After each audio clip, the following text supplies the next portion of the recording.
नमस्कार दोस्तों, scary story in Hindi में आप सबका स्वागत है। आज की कहानी की तरफ बढ़ने से पहले चैनल को सब्सक्राइब कर लीजिए और अगर कहानी अच्छी लगती है तो प्लीज़ लाइक एंड कमेंट करना मत भूलिएगा। आज की कहानी सुमित की है। सुमित की फैमिली में उसके मम्मी पापा और दादा दादी हैं।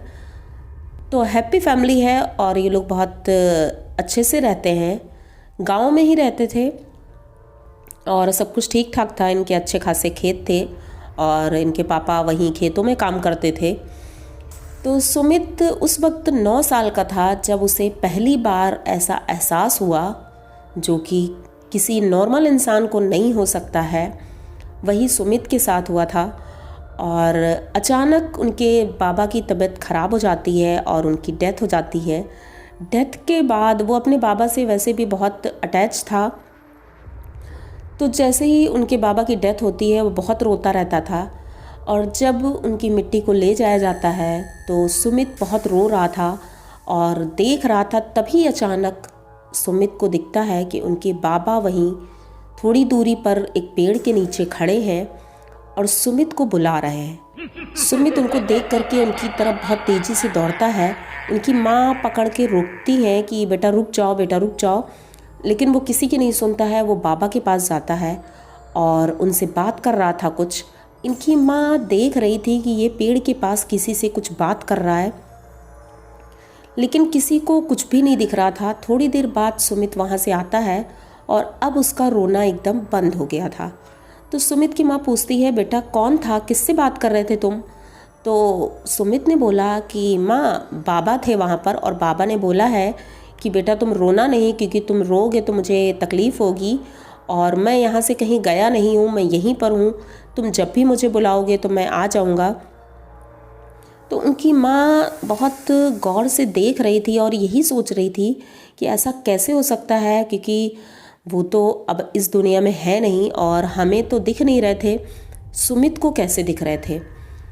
चलो ये बात आई गई हो गई। 2-1 दिन बाद सुमित को अपने रूम में फिर उनकी माँ ने देखा कि वो किसी से बात कर रहा है और इस बार सुमित से जब पूछा तो सुमित ने बताया कि उनके बाबा के साथ उनके एक फ्रेंड भी हैं, जो कि उनकी एक प्रॉब्लम है, वो अपनी प्रॉब्लम शेयर कर रहे हैं। उनके फ्रेंड आए थे और उन्होंने सुमित से बोला कि तुम मेरी फैमिली में जा कर के बस इतना बता दो कि मैंने जो पैसे जोड़े थे वो एक दरवाजे के पीछे मैंने छुपा कर रखे हैं। वो कबर्ड है एक और वहीं रखे हैं, उनको बता दो जाके, क्योंकि घर वाले बहुत परेशान हैं पैसे की वजह से। तो सुमित अपनी माँ को बताता है तो सुमित की माँ बोलती हैं, अरे ऐसा कुछ भी नहीं होता है, ये सब फालतू की बातें मत करो, अभी तुम छोटे हो और ये सब फालतू की बातें करते हो तुम। तो सुमित ने लेकिन उनकी एक नहीं सुनी और उनके फ्रेंड के घर वो गया और उनकी फैमिली को ये बात सुमित ने बताई कि वो मेरे सपने में आए थे। ये नहीं बताया कि मैंने रियलिटी में देखा है, उन्होंने ये बताया कि मैंने सपने में देखा था और उन्होंने ऐसा ऐसा बताया है, आप चेक कर लीजिए। उनके घर वाले बहुत खुश होते हैं और जब कबर्ड खोल के देखते हैं, वो पुरानी सी कबर्ड थी, तो उसमें पैसों की पोटली मिल जाती है, जिससे वो लोग बहुत खुश होते हैं, सुमित को बहुत आशीर्वाद देते हैं। सुमित उस दिन जब वहाँ से वापस लौट रहा था तो रास्ते में यही सोच रहा था कि आखिर ऐसा क्यों, मुझे ही क्यों दिख रहे हैं सब लोग, और तो किसी को नहीं दिख रहा है, मुझे क्यों दिख रहा है। ये सोचते सोचते वो धीरे धीरे घर आ ही रहा था। जब घर पहुंचता है तो उसकी माँ ने पूछा तो उसने बताया, हाँ माँ, उन लोगों को पैसे मिल गए हैं और वो लोग बहुत खुश थे। अब इनकी माँ भी ये सोच में पड़ जाती है, ऐसा कैसे हो सकता है। धीरे धीरे दिन बीतते जाते हैं। सुमित अब बड़ा हो गया था और कॉलेज की पढ़ाई भी कंप्लीट हो गई थी, तो एक कंपनी में अच्छी सी जॉब मिल जाती है। जब वो कंपनी में पहले दिन ही जॉब के लिए गया था तो उसने देखा कि गेट पर एक आदमी बैठा हुआ है और एक अजीब सा दुख है उसके अंदर, जो वो किसी से बात नहीं कर रहा है, कोई उससे बात नहीं कर रहा था। सुमित को पहले कुछ समझ में नहीं आया। वो ऑफिस गया और उसने इंटरव्यू दिया और सिलेक्शन भी हो गया। जब वो वहाँ से वापस लौट रहा था तब भी देखा उसने कि वो व्यक्ति अकेले बैठा हुआ है। तो सुमित उसके पास जाता है और बात करने लगता है। तो वो बताता है कि मेरा बेटा है जो विदेश में रहता है, उसका लेटर आया था और लास्ट लेटर था उसका, उसकी डेथ हो चुकी है और घर में किसी को पता नहीं है, घर वाले उसका इंतज़ार कर रहे हैं, तो क्या तुम मेरे घर जा कर के ये मैसेज दे सकते हो? तो सुमित ने पूछा, आप क्यों नहीं बता सकते हो? तो उन्होंने बताया, क्योंकि मैं इस दुनिया में अब नहीं हूँ और मेरे बेटे के दोस्त ने वो लेटर भेजा था, मेरे पास है वो लेटर, लेकिन वो लेटर मैंने जल्दबाजी में, जब मेरा एक्सीडेंट हुआ है तो वहीं रास्ते में छूट गया था और वो किसी को मिला नहीं है, तो प्लीज़ जा कर के मेरे घर में ये मैसेज दे दो। वह एड्रेस बताता है और सुमित उनके घर जा कर के ये मैसेज देते हैं और उनके घर वाले भी ये मैसेज पा कर के दुखी बहुत होते हैं, पर उन्हें पता तो चलता है कि कम से कम अब उनका बेटा नहीं है, उन्हें इंतज़ार नहीं करना है। सुमित अब इन सब बातों से बहुत ज़्यादा परेशान हो चुका था, क्योंकि बचपन से ये सारी चीज़ें देख रहा था और कहीं ना कहीं उसे डिस्टरबेंस भी होती थी। अक्सर कहीं ना कहीं सड़क चलते या कहीं सोते समय इसको कोई ना कोई ऐसी आत्मा मिल जाती थी जो हेल्प मांगती थी। इसी बीच खबर आती है कि सुमित के पिता की डेथ हो जाती है और उनका हार्ट अटैक हुआ था। सुमित शहर में था, उसकी नई नई जॉब लगी थी, लेकिन छुट्टी लेकर के वो गांव पहुंचता है और अपने पिताजी से मिलता है, माँ से मिलता है, बहुत दुखी होता है, बहुत रोता है। तो पुलिस वाले आते हैं तो वो तो पहले उन्हें हॉस्पिटल ले जाते हैं। हॉस्पिटल में जाने के बाद उसे जब मुर्दा घर में रखा जाता है उनका पोस्टमार्टम होने के लिए, तो सुमित बहुत दुखी था, बहुत ज़्यादा रो रहा था, क्योंकि अब उनके बाबा के बाद एक पापा ही थे जो उनसे बहुत क्लोज थे।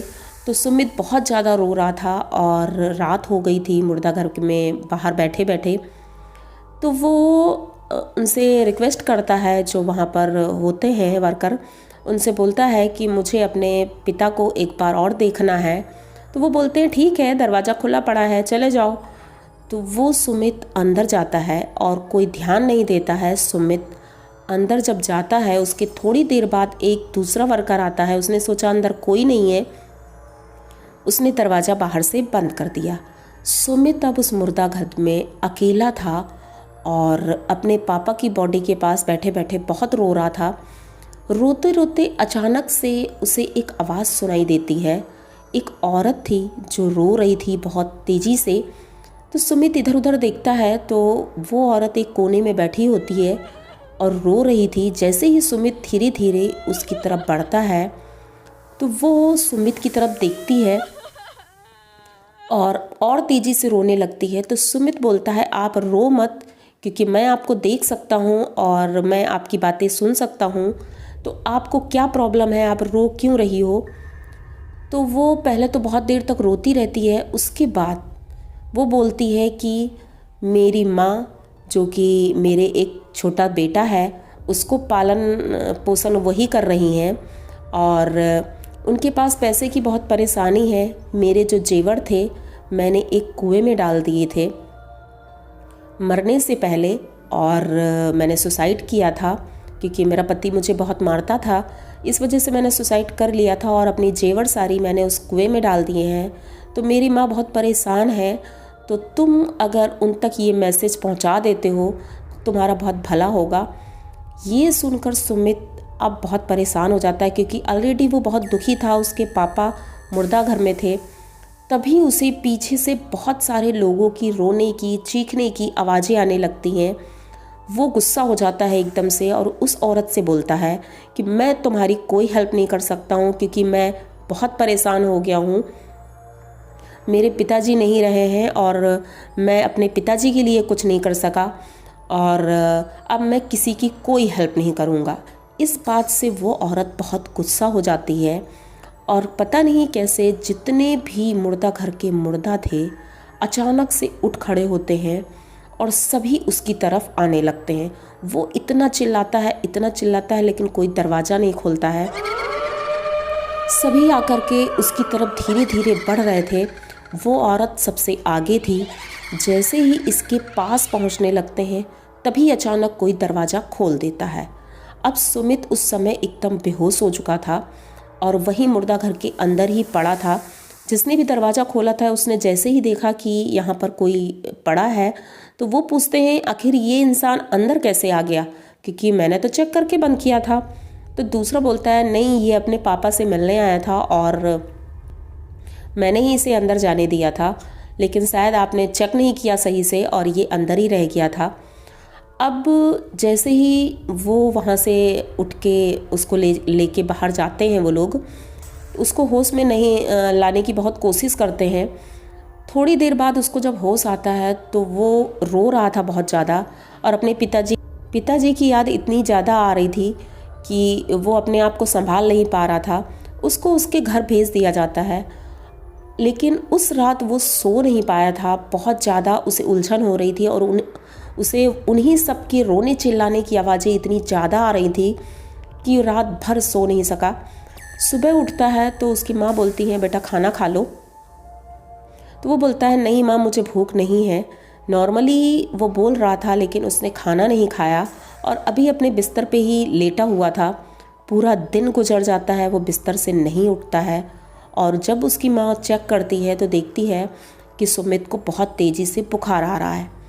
अब सुमित की तबीयत धीरे धीरे ख़राब होने लगी थी और उनके पिताजी के जो रिचुअल्स थे ये सब करने थे, लेकिन सुमित की तबीयत ठीक नहीं हो रही थी, जिस वजह से किसी तरह सुमित ये सब करता है।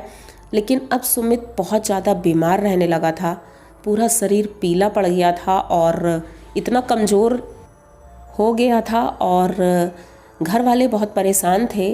उनकी दादी थी और उनकी माँ थी। अब घर में सुमित ही एक सहारा था उन दोनों का, लेकिन सुमित की ये हालत उनसे देखी नहीं गई। उन्होंने पूछा बेटा क्या बात है, ना तो तुम खाना खा रहे हो, डॉक्टर के पास भी नहीं जा रहे हो, क्या प्रॉब्लम है? लेकिन सुमित कुछ बता नहीं रहा था। एक दिन उसके दिमाग में जब ये बात आती है कि मुझे एक बार फिर से वहाँ जाना चाहिए, क्योंकि जब मैं उनसे मिलूँगा शायद तभी सब ठीक होगा। तो सुमित हॉस्पिटल जाता है और उनसे रिक्वेस्ट करता है कि मुझे मुर्दा घर जाना है और कुछ काम है।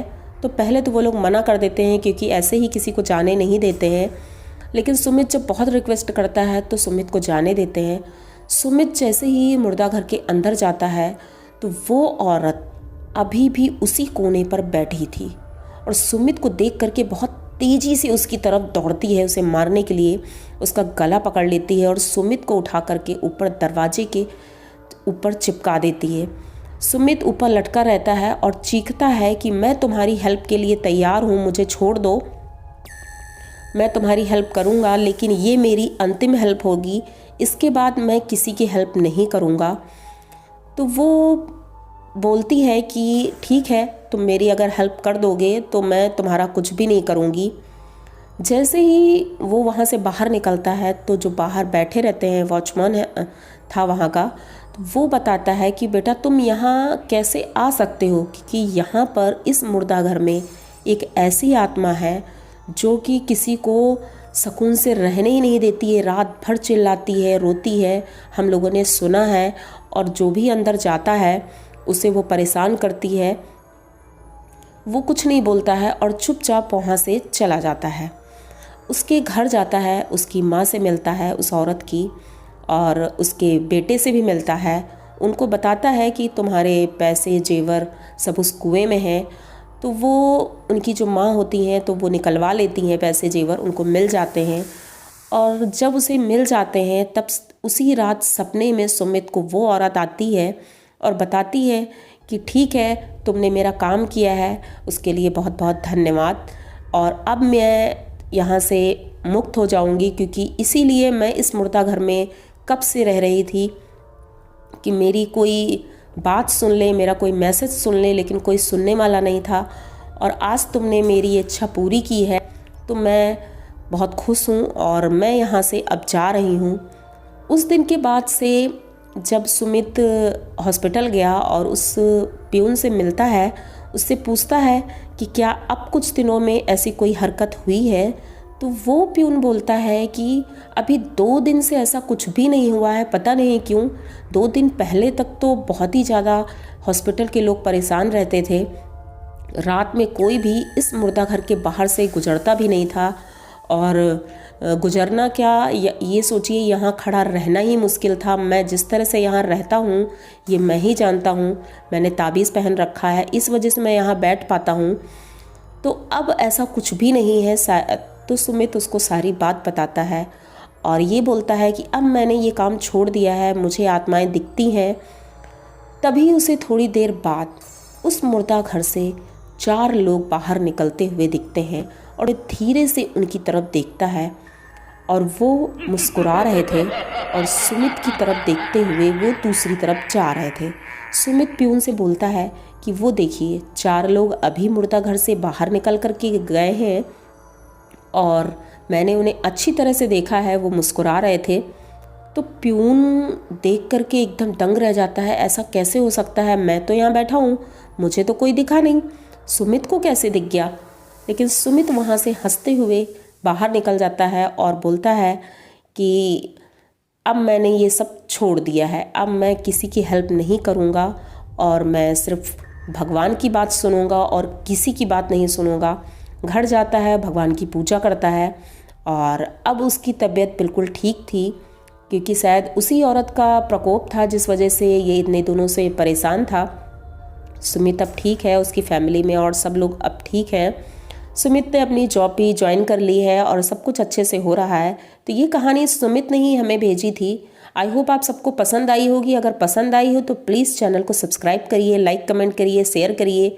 इसी तरह की नई और अनोखी कहानियाँ लेकर मैं आती रहती हूँ, तो प्लीज़ सपोर्ट करिए और मिलते हैं अगली कहानी में। Thank you.